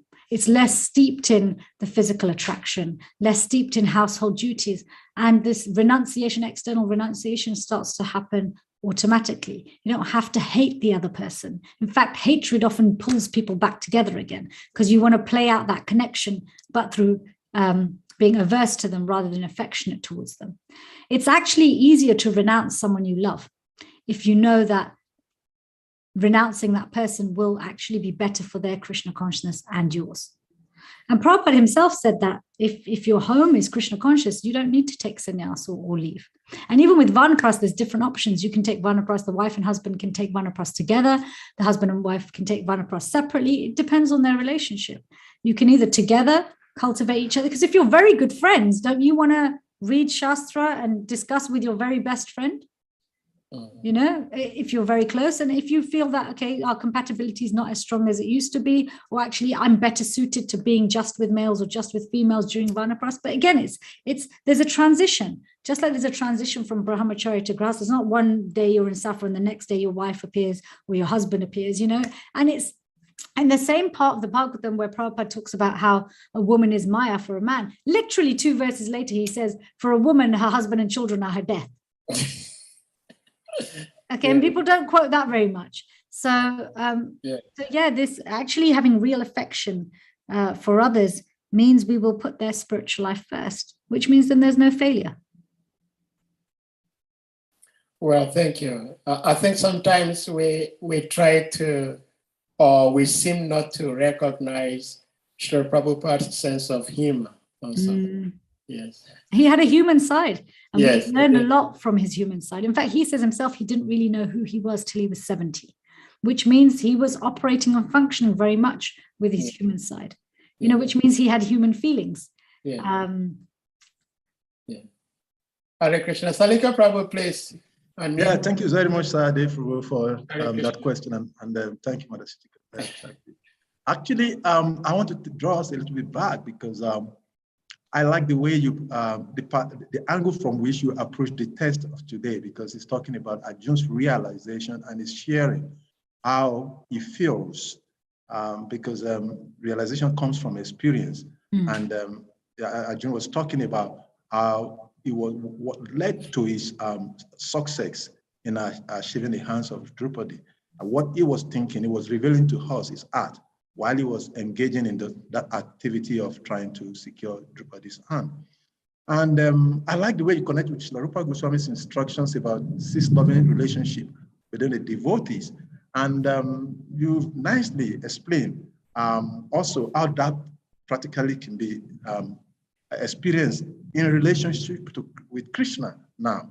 And the aspect I wanted to ask a question about is that when one reveals confidentially his heart to the Lord, and the Lord reveals his heart, you explain that I can relate to that. Prayer has been revealing our heart to Krishna. But when Krishna reveals his heart to us in the book, sometimes the words of Krishna, sometimes, unless one has come to that level of realization, it's difficult to pin it down to yourself. For an example, in a practical platform, you're looking at the particular circumstances in your life, and you pray into Krishna fervently, and you look at various verses in the scriptures that relate to that particular subject matter. But then it becomes difficult to directly pin it to your practical experience, because most of the times, Krishna doesn't answer your questions or prayers in one way. Sometimes Krishna could say no. And it's a form of revealing his heart that I don't want you to do this. Sometimes Krishna doesn't want you to go further in that direction, or he wants you to go in that direction in the future. So he slows you down. So how do we practically, in relations to Krishna revealing his heart to us, how do we practically connect this to our day-to-day life experience in our communication with Krishna? Nice question. So if Krishna is revealing his heart to us, can we understand that with our mind? Can we understand anyone's heart with our mind? No, we have to understand also with our heart, which is why we try to see things, which is, I was coming back to this point of trying to hear what Krishna's perspective on something might be. So you said yourself, he might be pushing us towards something or keeping us away from something. If we try and always intellectually understand it through the words he's using, the mind puts up a block, because the mind is always going to be, like a blocked up filter. There's so many impressions, previous lives, current life, other people's impressions that they're offloading on our mind. Being in the heart space, what does that look like? We have 3 different types of heart. We have this physical, biological heart that pumps so much blood through the body. We have an emotional heart, and we have a spiritual heart. Now, until we fully understand our spiritual heart, we do have access to this emotional heart. We often are scared to go to the emotional heart because we're scared of being vulnerable. We're scared to feel something when Krishna says something, whether it feels good or bad, especially if it doesn't feel pleasant. We know it's coming from Krishna, but it's making us feel uncomfortable. That discomfort is important, because that discomfort is coming from Krishna giving us an opportunity to tighten those ropes that are tying our hands. To loosen those ropes that are tying our hands a little bit. Now, if you've had your hands tied for a long time, to loosen those ropes hurts. Help hurts. So when he sends us help, if we try and understand, even if we're feeling pain in the heart, when he gives us a solution and it doesn't make sense to our intellect, we're probably going to get more understanding through the pain than through our intellect. Krishna can't be understood by the mind because he's above the mind. So in a practical way, yes, the mind will always get in the way. But this is also, we experience Krishna's heart through our relationships with Vaishnavas, through devotees, especially when we have really good, loving relationships with devotees. When you have a good, loving relationship with a devotee, that means you trust them and they trust you. Okay, whether that's someone who's your hero, someone you look up to, whether it's somebody who's a peer, or whether it's someone who is someone you're taking care of. When they have real faith and love for you, you go to them to understand, okay, look, I read this verse and I feel this is what Krishna is trying to tell me, but it's causing me great pain in my heart. And I want to understand this pain. Is it a material pain? Is it Krishna trying to help me? I don't want to enjoy this pain. I mean, there's a comment in the group that sounds sadistic. I'm not saying enjoy that pain. I'm saying reflect on that. Don't run away from it. Oh, it doesn't feel right, so it can't be right. What is it? Am I feeling the discomfort of Krishna saying, okay, let go of that now? Or am I feeling, discomfort for another reason? So stay with the pain. And when you talk to someone who's loving, sometimes they just say one thing, is like everything falls into place. That's also Krishna. That's also Krishna, because Krishna is also in their heart. When we bring down these barriers of mistrust, then Krishna can come through anyone, because he is in everyone, even if they're not aware. Thank you very much. I think that makes a whole lot of sense, because you just hit the nail on the head when you say that. Sometimes also, I think when you have a kind of a relationship with devotees, it's somewhat kind of help you to realize Krishna, and that probably that's why Krishna says that I can only be understood by association of my devotees by taking. I think that makes a whole lot of sense. Thank you very much for the answer. All right. Thank you. Now, Govinda, please. Govinda Prabhu. Yeah, Govinda Prabhu, please unmute. Shri go. Unmute. Is he still here? Let me see. I think he's gone. No? Yeah, he is. He's gone. I have a question when Govinda comes back, please. Okay. Yeah, go ahead. I just want to give asking another question of I want to help Sahadev how to renounce his wife. He mentioned how do we love and at the same time renounce. Wait. I don't need that help. No, I'll give you. Listen, you mentioned how do we love and still renounce someone whom we love. It's very easy. Just become poor, don't work, become lazy, have nothing. The woman will leave you right away. No woman wants to suffer. Abandon all your material possessions, lose your job, don't have a house, don't have a car. She will leave voluntarily. You become Krishna conscious overnight. Very easy. This is practical. That's not real renunciation. Come on, you know that. You are renouncing, but you don't know how to live. Just do it in the first way. It's very simple. Okay. Okay. Thank you, Mr. Counselor. You must be a very terrible counselor.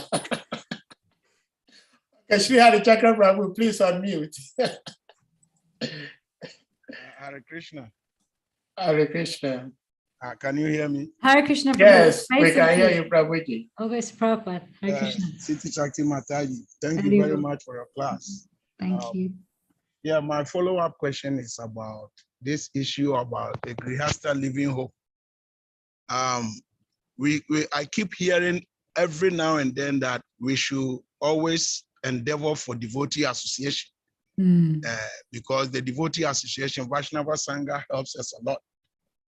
And if truly you are able to cultivate yourselves in such a way that both the husband, wife, children, we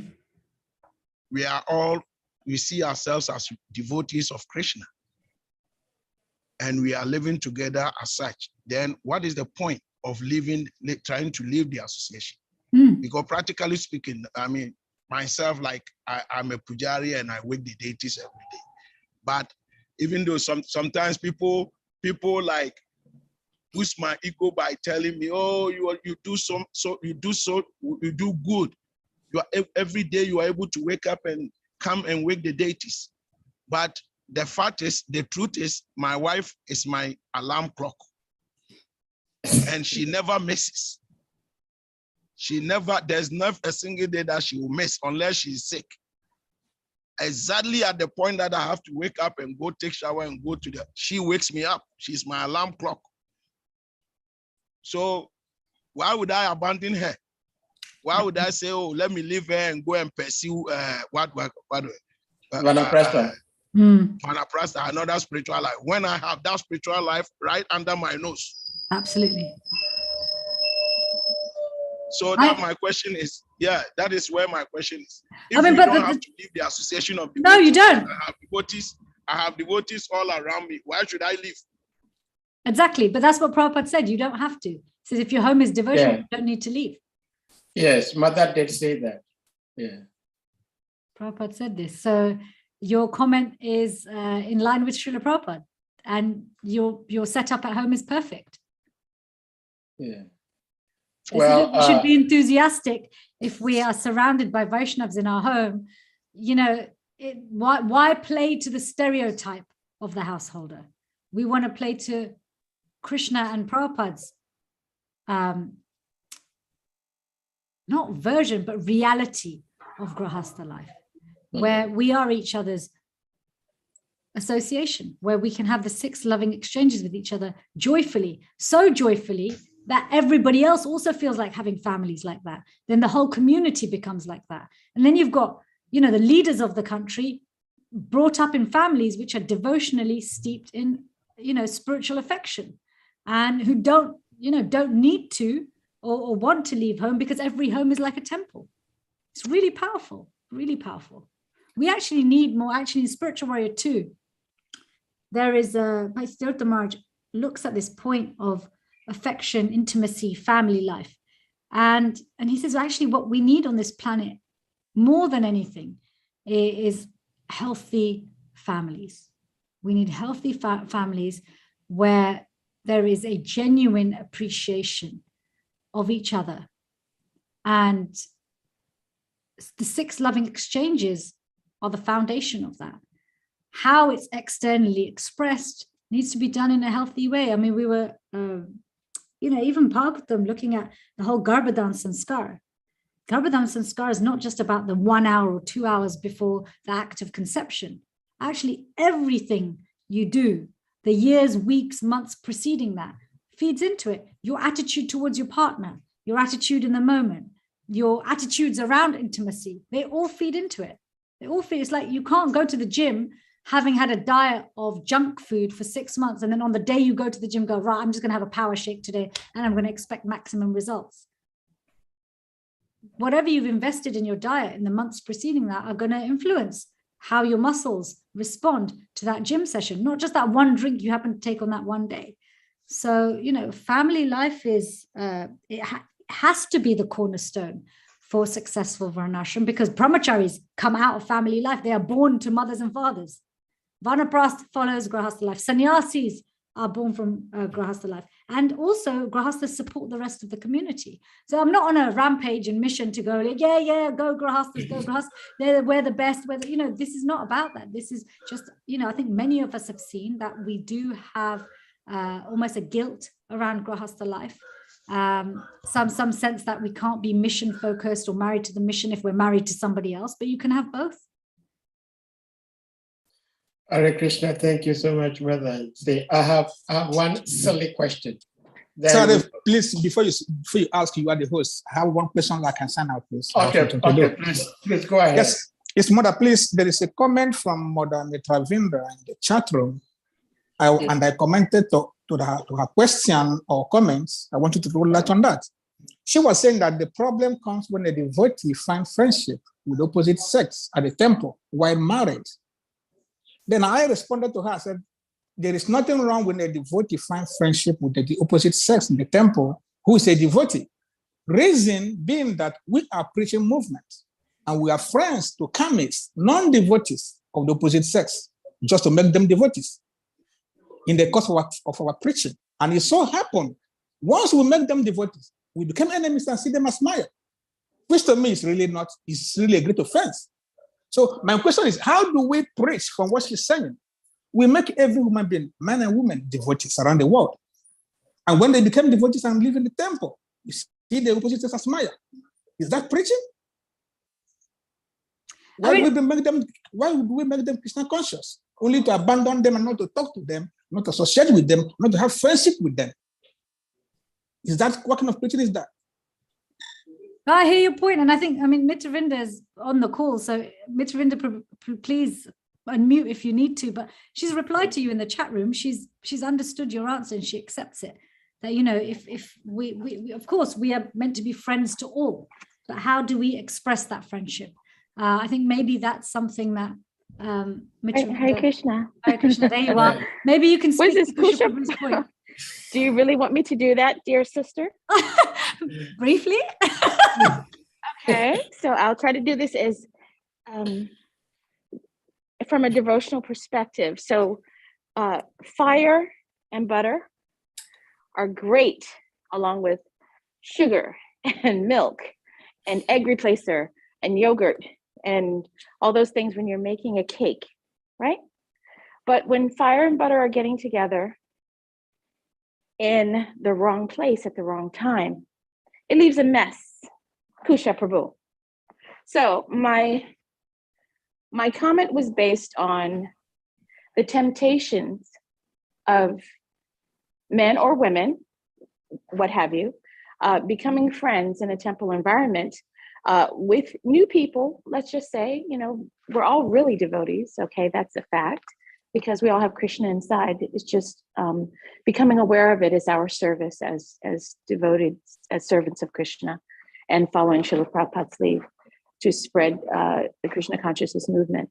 However, when new people come around, if they don't know etiquette or don't have a regard for it or what have you, then that friendship can turn into something upside down.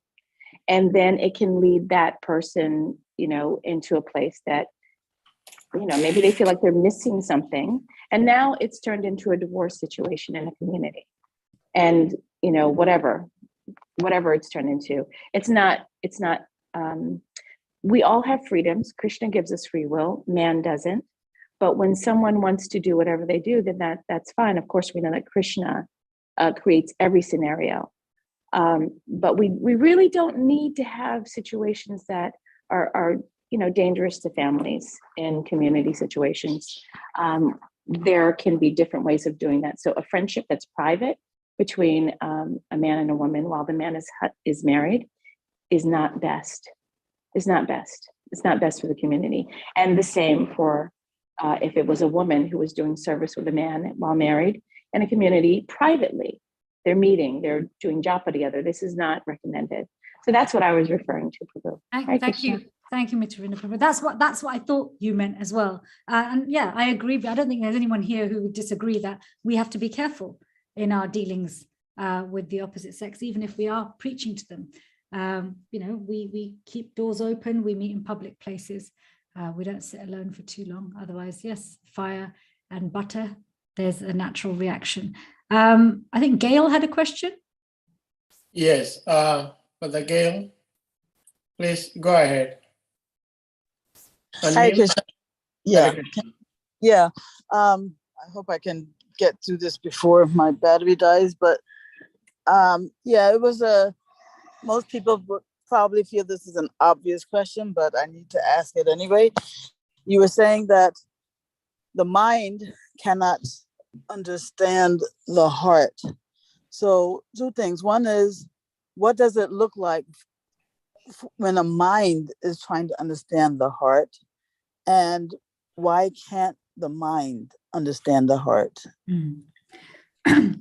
So I was talking about the mind. Our mind can't understand Krishna's heart. We can't, just simply with our mind and our intelligence, we can't understand what Krishna's intention is. So we have to bring our full self to whatever this is what surrender means. What does surrender mean? As I become more aware of my complete self, and you know, complete self includes understanding our nature in this world better as well, and offering more of that nature to Krishna, whether it's our psychological nature, social nature, or physical nature. But as the process works, we also understand our true nature in relationship to Krishna. So surrender means making more and more of ourself and more of our complete self and complete understanding of ourselves available to Krishna. So simply trying to understand what Krishna is saying to us in Shastra just based on our intellect or mind is not satisfactory, especially if he's revealing our heart to us. Because in everything Krishna is saying, he's not saying it as a particular personality at a particular time, and it's just for this moment. Those are his words. This is what he's telling us. He's revealing his heart. So the more we bring ourselves, when Krishna says, as one surrenders to me, I give them the knowledge of how to come to me. right? That knowledge is there, written in plain Sanskrit and translated into plain English, right? But when we just try to approach with the intellect, we are only surrendering one aspect of ourselves. So this is why our mind cannot understand Krishna's heart, because Krishna gives himself fully when he gives his heart. So as we bring ourselves and more aspects of ourselves into that dynamic, into that relationship with him, making more of ourselves available for him to use according to his will, then we understand his heart much better, because then there's no barrier. So basically, are you saying that the soul, it is only the soul that can understand another soul? Is it something like that? Purely, yeah, on the purest level, on the highest level, to understand Krishna completely, we can only fully understand him when we are understanding him as ourselves. I mean, pure devotional service, I mean, the actual activities of pure devotional service, not pure devotional service in practice, pure devotional service, take place soul to soul, soul to Krishna. That doesn't mean we ignore what we do here, but those activities do take place. When we look at the writings of the Goswamis or Srila Vishwanath Chakravarti Thakur, Abhikarana Purna, and we look at their writings where they are giving their elaborations on 10th canto and their own meditations and their own awareness of who they are and what their service is. It's not just a contemplation in the mind, they're experiencing it, they're living it as their true self.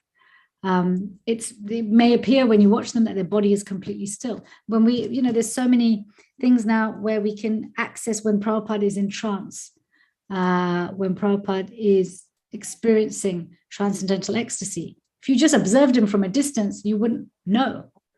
He appears to be sitting still and in silence. For anybody else, he could just be an old man taking a nap. But as Vaishnavas, we know that he's experiencing this more complete side of himself, which is then able to access a more complete reality, one which is not visible to material eyes. But those who have that type of vision, they know, they have some receptivity. But this is why we have the holy names. First verse of Shikshastakam, cleansing the mirror of the dust from the mirror of the heart. That's all that's obfuscating the vision. Something's blocking it. Something is blocking us, or many things are blocking us from seeing ourselves and seeing Krishna. So we clean those. The process works. The process works. You call Krishna, call him with all your heart, and all those other impressions, they'll just be blasted out. There isn't another cleaner you can find.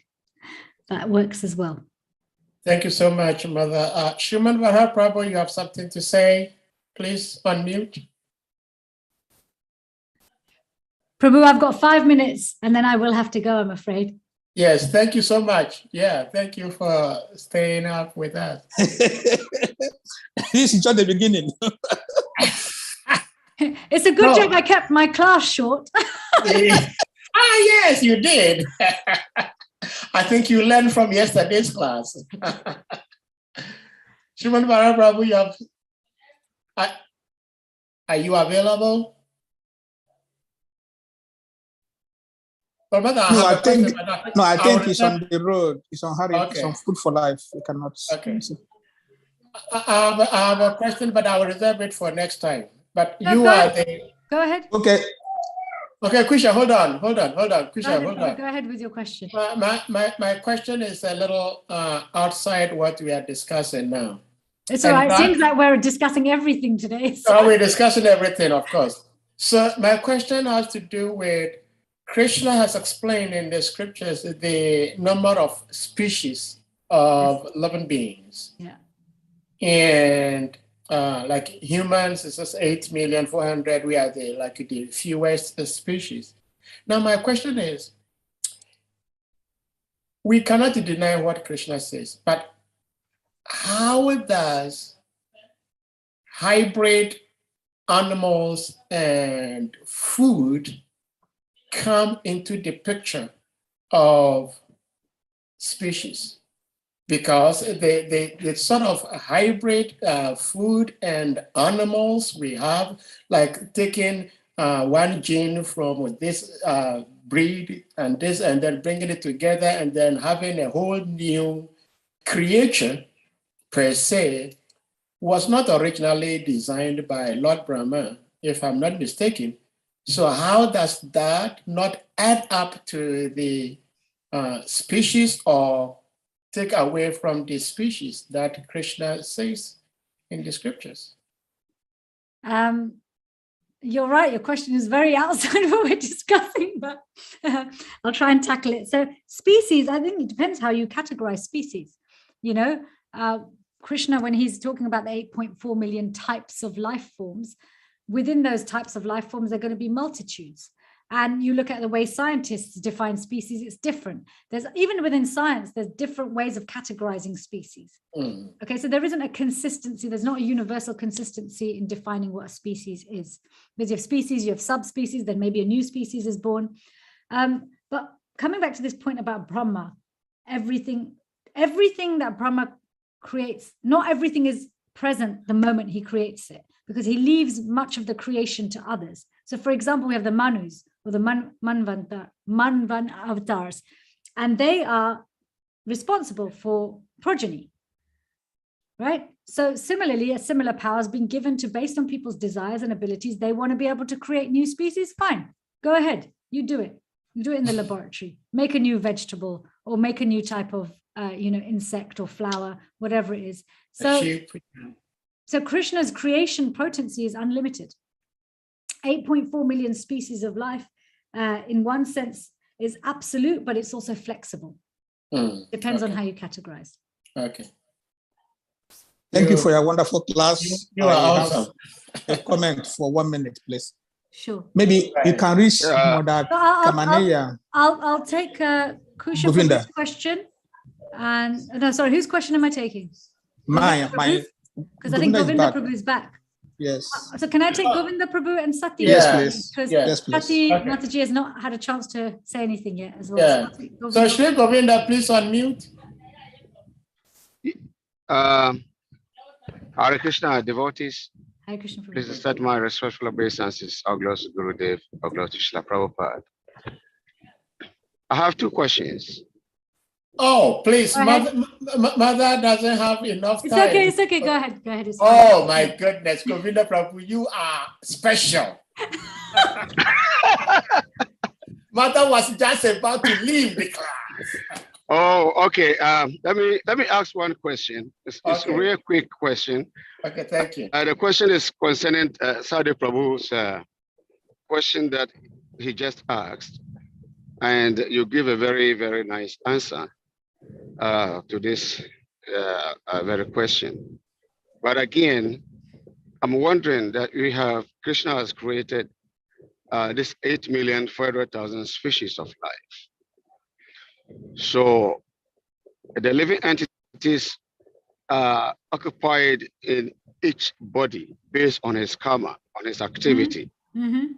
So can we then say that there are only 8,400,000 species of sinful activities that a living entity can perform? And outside that, if a living entity should perform activity that is outside this category of the bodies, then what body is he going to get, since the bodies are already created? So, I'm glad I'm a scientist. Anyway, thank you, Krishna.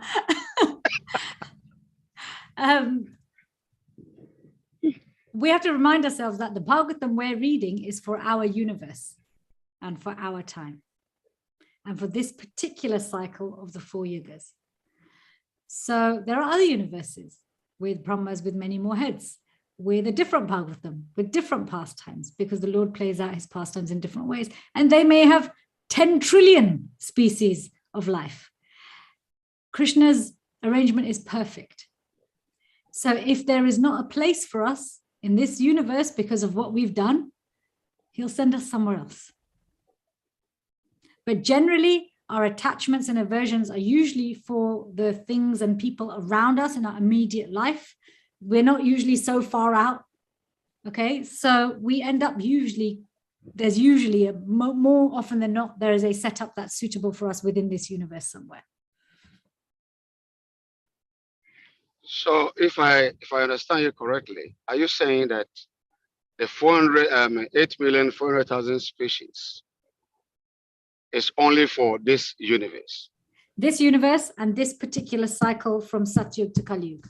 Yes, because we get the Bhagavatam each cycle. Prabhupada says this in the Bhagavatam, that do not take these pastimes in chronological order or as happenings just of this universe as well. He does say that. He said some of these pastimes also take place in other universes and on other planetary systems. Yes, so that's my question. But the 8.4 million, the 8.4 million species of life specifically refers to this universe. Good. That's my question. That the person who is not qualified, that living entity is not qualified to go home or to go beyond the 8,400,000 species, and he commits some activity that is even more, that is outside this jurisdiction. Then what body is he going to take? They'll just go to another universe. So how do you consider that universe? Is that universe going to be hellish planet or a heavenly planet? So in each universe, there's the upper planetary systems, the heavenly planetary systems, there's the lower, which is hellish, and there's earthly in the middle. So in every universe, we have this same setup. It's just there's variety within each of those systems. So if the kind of body you need, it's just like if you go to a store, you're looking for a particular outfit, they say, sorry, we don't stock it, but the store down the road does. So you go to a different store. Okay. Thank you very much. Hare Krishna. Sati Devi. Hare Krishna. Hare Krishna. I just wanted to. What are you making? I'm making anklet. I make macrame ankle bells. Oh wow. I used to live in Nigeria and Ghana for many years, and so I just want to say I appreciate these classes because it reminds me of when I lived there. Sati, you've gone on mute, so I can't hear you. You've muted by accident.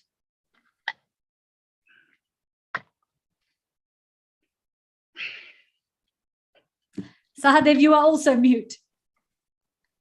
Sati, kindly unmute yourself, please. Yeah, Sati, you are muted. Ready? We have so many questions. I would just. Okay, good. Sati, you're muted again. Yeah. I think she's having a network issue. So once the network maybe I'm having network issues. Okay, can you hear me now? Okay, go ahead. We can hear you. I was just saying I appreciate the classes because it reminds me when I lived there, and all these questions that come up and the different personalities and different people, and I would wonder how my Gurudev had the patience to answer all these questions every day in the class to go on forever. And the kidnappings. Listening to so many questions, just wondering but he would always answer them, and my Gurudev is very firm and strong to the point. So he would give very firm, strong, real answers to their questions. So I just appreciate these classes, and I appreciate how you're answering their questions so nicely. That's all I want to say. Thank you. Mother, you will go in 1 minute. My last question is very simple. Okay, please. In the course of your lecture, you were trying to answer to Mother Gail. When you say anything she see reminds her of Krishna, reminds us of Krishna. Oh.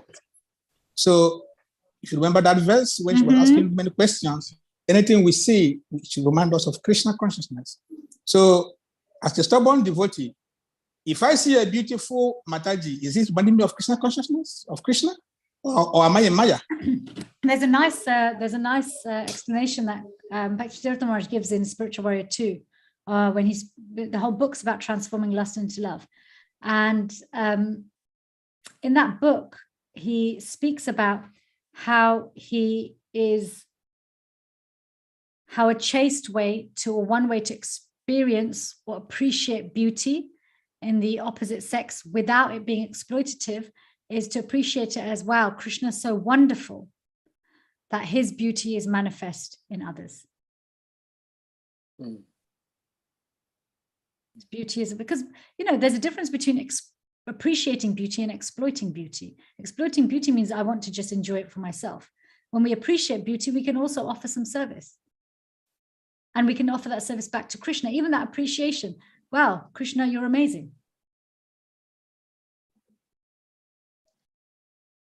Gurudev said that to me some time ago in Africa, because I used to read palms, and so I used to have so much interactions with different people. Mm-hmm. So he told me that, he says, Sadev, you can read, but make sure you understand that whoever comes to you is Krishna's expansion.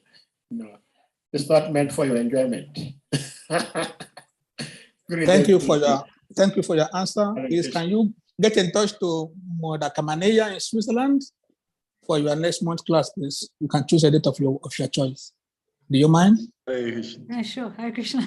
Thank you. Hare Krishna. I'm sorry for disturbing you. I'm sorry for disturbing you, but I was just trying to tell you where you are. We are coming. Next month, we'll bombard you with questions. Mother Sister Shakti, please, I know you're going to go now, but if you can just give us a parting short response to the last statement of Srila Prabhupada in the purport. I was just reflecting on that. I was hoping I would get a second chance, but you don't have to go deep into it. But that last sentence in the purport was where Prabhupada is explaining how Arjun was lamentingly remembering the incident in the absence of the Lord, by whose strength only he was so powerful. Yeah, in this case, it's because Arjun ended up being successful. So my question is that how do we remember Krishna when we are not successful in the endeavor to serve him? Because sometimes it is natural to see that Krishna is actually the one that makes it happen. But when it happens the other way around, how do we see Krishna in that situation? That was what I was going to reflect on when. Actually, for Arjun, one of the reasons he's reflecting on he's lost everything isn't just because he's heard that Krishna's left, but actually he's now aware of why he was defeated by the cowherd men when he's just recently fought with them. And actually this comes back to Bhagavad Gita, what Krishna asks Arjun to do. At the start of the Bhagavad Gita, Krishna already reveals to Arjun that he's won. He says that they're already dead, you know, but there was never was there a time that you didn't exist, they didn't exist, or I didn't exist, and never will there be a time that we shall cease to exist. Throughout the Bhagavad Gita, there's only one thing Krishna asks Arjun to do repeatedly, and that's to fight. He never once asks him to win. This is why we hear time and time again, our success is in our endeavor. We leave the result to Krishna. Krishna says this himself, you have a right to perform your duty, but you do not have a right to the result because that is bestowed by me. So even in this sentence, yes, Arjun's strength has gone for many reasons. One is he's lost the love of his life. So all your strength leaves you when you're in grief. When someone's grief-stricken, everything leaves you. This is the process of grief. I mean, we could go to a whole thing, just even, I was sitting there actually debating, shall I use this verse to go into a whole grief process and our original grief being leaving Krishna and then how we experience grief in this world, or shall I do something else? So this last verse, this last sentence, when we are feeling like the external results of our offering to Krishna are not manifesting, please, we should remind ourselves that it's the endeavor that he accepts. And if he's withholding the result, it may be for many reasons. And again, back to we need Vaishnav association because Arjun does snap out of this phase. Okay, and he does the right thing and he does something to help him. But you will come to that over the next few days and weeks. Thank you so much for having me. It's always a pleasure to be with all of you. Thank you very much, Mother Sister Shakti. Please hold on for a second. Devotees, please, you all kindly unmute and then we chant big Hare Krishna Maha Mantra to express our appreciation to our speaker. Jai. Hare Krishna, Hare Krishna, Krishna Hare Hare, Hare Rama, Hare Rama,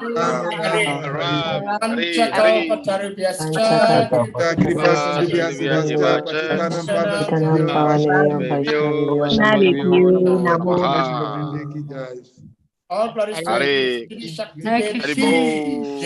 Hare Krishna. Thank you. Thank you so much. Hare Krishna. See you soon. Hare Krishna.